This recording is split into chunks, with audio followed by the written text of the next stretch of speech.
Bom, o que nós vamos falar um pouco, e aqui eu tenho uma apresentação longa, e certamente nem todos os slides eu irei explorar aqui na apresentação, mas é uma forma de deixar o documento com vocês, principalmente depois para uma discussão posterior, e entrar em detalhes em algumas questões que eu apresento nessa apresentação. Na verdade, o que foi nos passado seria a ideia, né, de pensar quais são os investimentos previstos pelo Estado já para 2020. E, na sequência, só lembrando que até meados de outubro o Estado tem que enviar para a Assembleia a PELOA, que é o projeto da Lei Orçamentária Anual.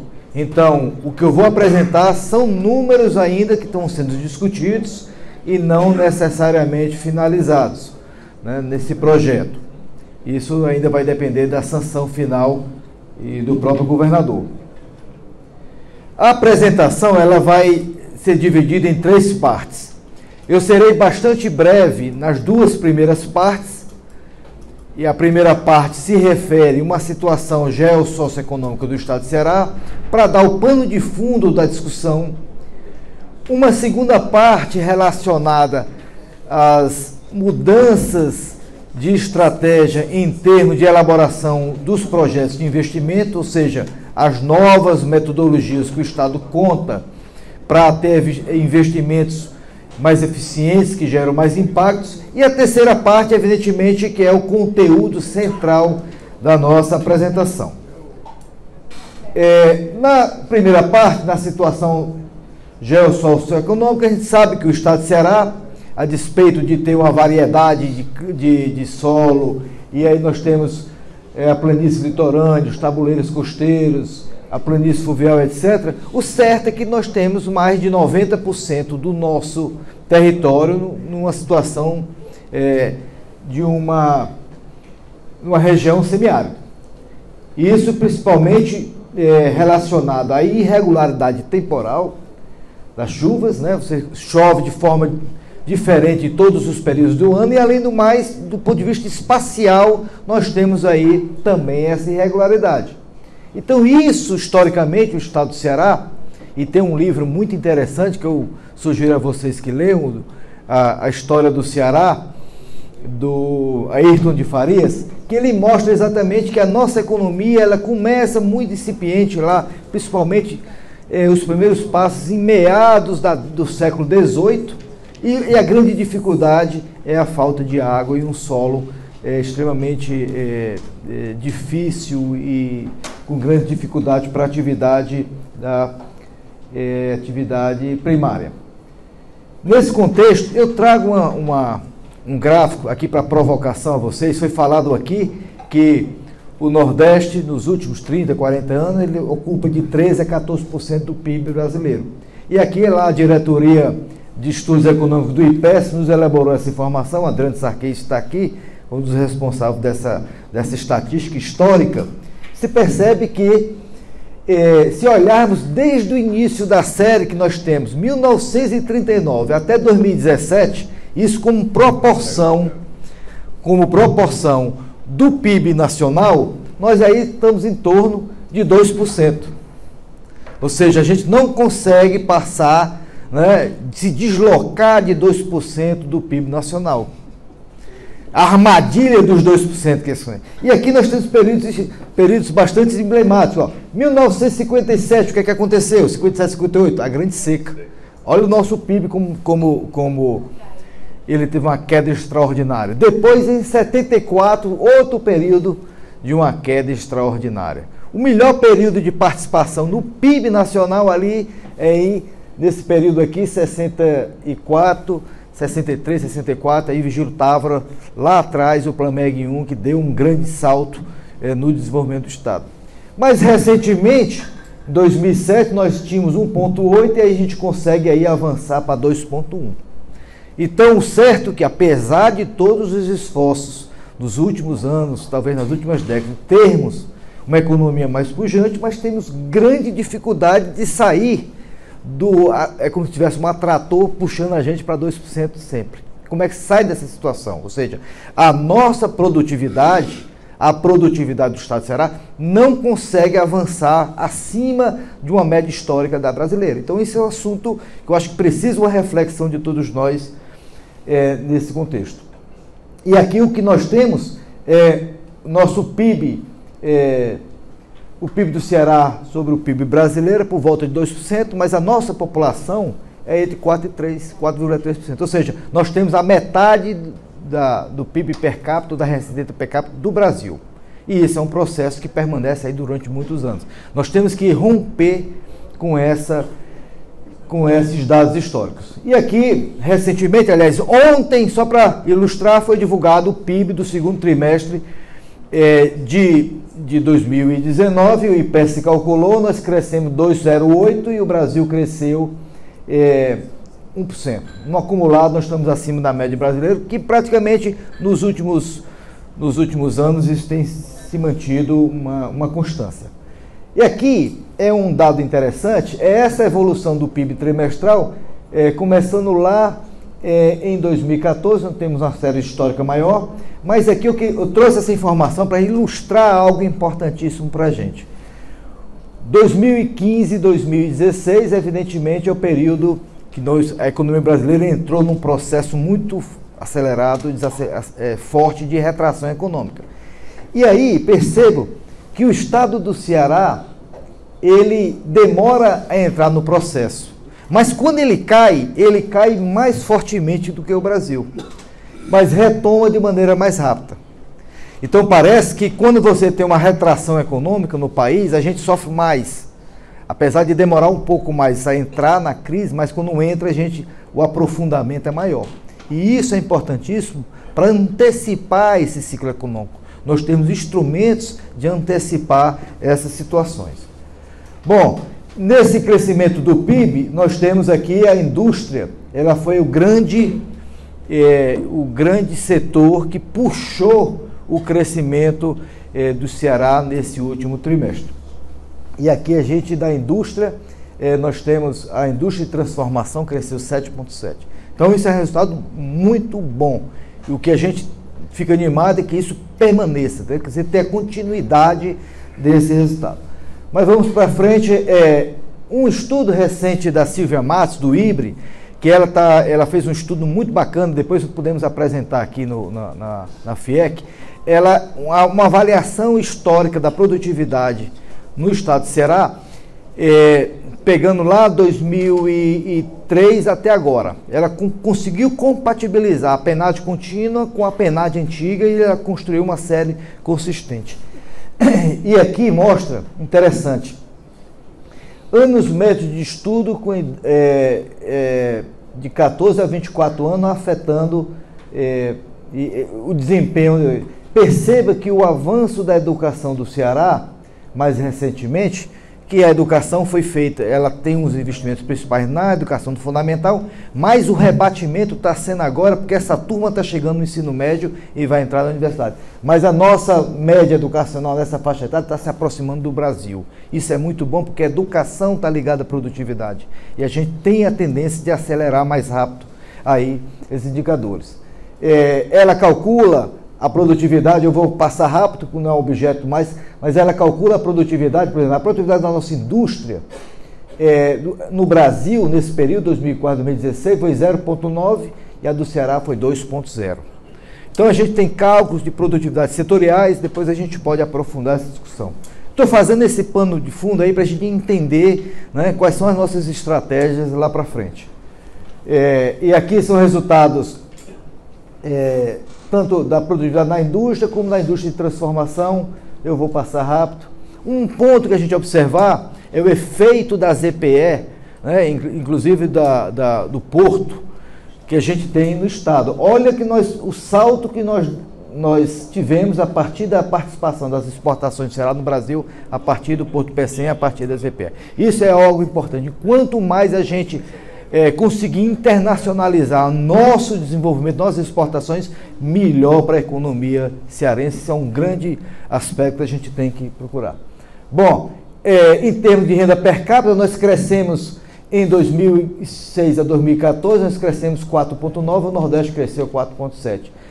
mas em 2014, 2015, nós caímos mais do que o Nordeste do Brasil, e isso, de alguma forma, já tinha falado sobre o efeito lá da crise. A desigualdade da gente vem caindo, o verdinho, nós estamos caindo mais rápido do que a desigualdade no Nordeste e no Brasil. Então, esse também é um resultado importante. Bom, decisões estratégicas de investimento. Então, aqui que vem um ponto já, vamos dizer assim, diferencial, que nós temos 10 minutos, estou com tempo. Apenas eu gostaria de ressaltar a preocupação, tá certo? Nos últimos anos, principalmente, de termos uma decisão de investimento que seja construída do ponto de vista mais estratégico possível. Como eu falei no início, os recursos são cada vez mais escassos, mas nós precisamos utilizar de maneira muito mais efetiva esses recursos em termos de investimento. Então, nós criamos no Estado um instrumento, vamos dizer assim, funcional, institucional, onde as decisões de investimento elas não são mais feitas ou elas minimizam muito o poder decisório de uma só pessoa, mas é um comitê que decide os investimentos baseados em critérios.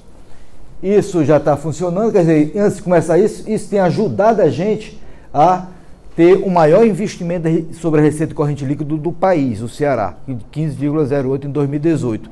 E em termos absolutos, nós fomos o segundo, perdemos apenas para São Paulo. Evidentemente, você não pode comparar o tamanho da economia de São Paulo com a economia cearense. Mas isso ajuda já a qualificar esses investimentos. Quer dizer, não é só investir muito, mas é investir com qualidade. E isso é uma preocupação que nós devemos ter. E lá, agora, assumindo a Secretaria Executiva do Planejamento do Estado, a minha preocupação é dar qualidade cada vez maior esse investimento. E como é que se dá qualidade de investimento? Procurando gestão de investimento público eficiente. Você tem que ter comitês, critérios, definições. E aí nós temos todo um instrumento, vamos dizer assim, institucional que garanta que esses investimentos possam ser feitos da melhor maneira possível. E aqui, ser da melhor maneira possível é você idealizar a concepção do investimento, a avaliação prévia, priorização de seleção, execução de investimento e avaliação. Nós temos 2 modelos importantíssimos do Estado, feitos já recentemente. A matriz de ensino produto para o Estado de Ceará, atualizado com coeficiente de 2013, é a única do Brasil nesse nível de atualização, e temos um modelo de equilíbrio geral que calculamos todos os impactos de todos os investimentos na atividade econômica do Ceará e todos os setores de forma dinâmica. Então são 2 instrumentos de avaliação que é importantíssimo para a tomada de decisão, você verificar quais investimentos realmente são de mais impacto. E esses investimentos têm uma escala hierárquica, impacto estratégico e impacto de risco. Então aí a gente faz essa ponderação e priorização. E aqui já dentro do Plano Regional de Desenvolvimento, recentemente nós participamos de diversas regiões, o Adriano Sarquis liderou essa conversa com a Sudene sobre quais os eixos estratégicos do Estado de Ceará. Então lá, elaboramos ciência e tecnologia, desenvolvimento econômico, educação, segurança pública, meio ambiente, desenvolvimento social e governança institucional, e aqui estão estabelecidos todos os projetos, 69 projetos, um total para 4 anos de 41 bilhões de reais. Então esses são os eixos estratégicos dos investimentos, e aí próximo ano, mas pensando até 2023. E aqui nós temos já a título de exemplo o que nós já alteramos para 2009, que já está acontecendo em termos de estratégia de investimento. Por exemplo, aumentamos muito investimentos em conhecimento e investimentos sustentáveis. Só para dar uma breve atualização da mudança, né, como usar esses critérios já na realocação de investimento. Evidentemente que muito investimento já vindo do passado, você não pode mudar da noite para o dia, mas há um pensamento de a gente alterar isso. Bom, entrando nos investimentos para 2020, evidentemente a carteira é muito grande, eu selecionei alguns principais, talvez de mais interesse dos senhores e das senhoras, mas digo, estamos lá, nós temos muitas outras informações e poderemos compartilhar. Cinturão das Águas, trecho 1, Jati e Cariús. Aqui nós temos a programação de investimento de 2,08 bilhões, recursos federais, BNDES, Tesouro. Nós temos a execução financeira de 59%, e aqui A execução física, que aqui alguns trechos, por exemplo, o lote 1 já está bastante avançado, o lote 4 ainda está bastante deficiente em termos de execução, e aqui nós temos mas é um investimento que já vem acontecendo, que a gente vai dar continuidade. A água é um insumo central, um dos mais importantes no estado de Ceará. Talvez em outros estados não tenha essa discussão, mas a gente precisa, além de infraestrutura, além de capital humano, precisa de água, porque é um insumo essencial não só para as famílias, mas do ponto de vista produtivo, ela é uma atividade estratégica. A Malha d'Água, que é um projeto que está se iniciando agora, tá certo? Eu não sei se todos conhecem exatamente o que significa Malha d'Água, o pessoal aqui de Recursos Hídricos poderia falar muito melhor do que eu, mas é construir sistemas de adutoras, né, planejadas, tá certo? E com estação de bombeamento de água em cada adutora. O Estado fez, no final da década de 1990, com o Tasso Gereissati, um grande planejamento hídrico para 30 anos. Esse planejamento está se encerrando agora. Quer dizer, a maturação desse planejamento. Precisamos de uma nova etapa. E a Malha d'Água, que é a construção de adutoras ligando todas essas reservas de água principais. Aqui nós temos já contratado pelo Banco Mundial a primeira parte desse projeto de 138 milhões e devemos até o final do ano assinar já esse contrato para começar a primeira parte, que seria a adutora do Banabuiú. Outro grande investimento é a linha leste, do Metrofor. E aqui nós temos uma extensão de 12,5 quilômetros e praticamente a primeira fase de investimento, 1,7 bilhão, que é a estação aqui que vem do Chico da Silva até o Papicu. Essa fase amarela, que é a previsão de conclusão 2023. E aqui tem informações mais detalhadas dessa linha leste. E agora, em 11 de agosto, em agosto, nós iniciamos as obras na Praça da Estação, e aqui é a execução de todo esse investimento que está sendo realizado. O programa Ceará 4, um total de 252 milhões, programa de pavimentação de rodovias no interior do estado, e a gente sabe que é fundamental você ter as estradas bem cuidadas, exatamente para possibilitar todo o intercâmbio comercial existente entre os municípios e Fortaleza. Um investimento total de 300 milhões planejados para 2020. E aqui nós temos mais informações sobre o Ceará 4. E aqui esse investimento dividido em mais de 30 obras de pavimentação e restauração e duplicação. Aqui nós temos todo o cardápio, né, que estará sendo disponível aqui. Repito, deixo aqui a apresentação para a gente entrar nos detalhes, quem desejar. Parcerias público e privado, importantíssimo nessa agenda, PPPs e concessões. Aqui são todos os equipamentos que estão sendo estudados, e alguns com uma etapa bem mais avançada. Temos o VaptVupt, PPP, usina de dessalinização, PPP, arena multiuso, PPP, resíduos sólidos aqui, Cariri ainda numa fase inicial de estudos. Centro de eventos, a ideia é nós termos uma concessão. Centro de Formação Olímpica, aqui a gente está estudando se faz junto com o centro de eventos ou não, essa concessão. A CEASA, proposta de uma PPP, que está em elaboração. Placas solares, concessão, aqui estudos concluídos e análise iniciada, valor de estudos aí de 1,4 milhão.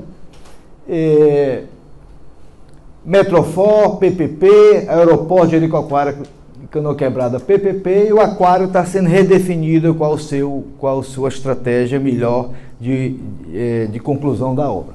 Então aqui são todos os estudos principais que estão sendo feitos na CEPLAG. Tem uma equipe lá grande estudando tudo isso, e isso certamente vocês têm tido já informações sobre isso. Aqui são as figuras de todos esses projetos que a gente está elaborando, as concessões.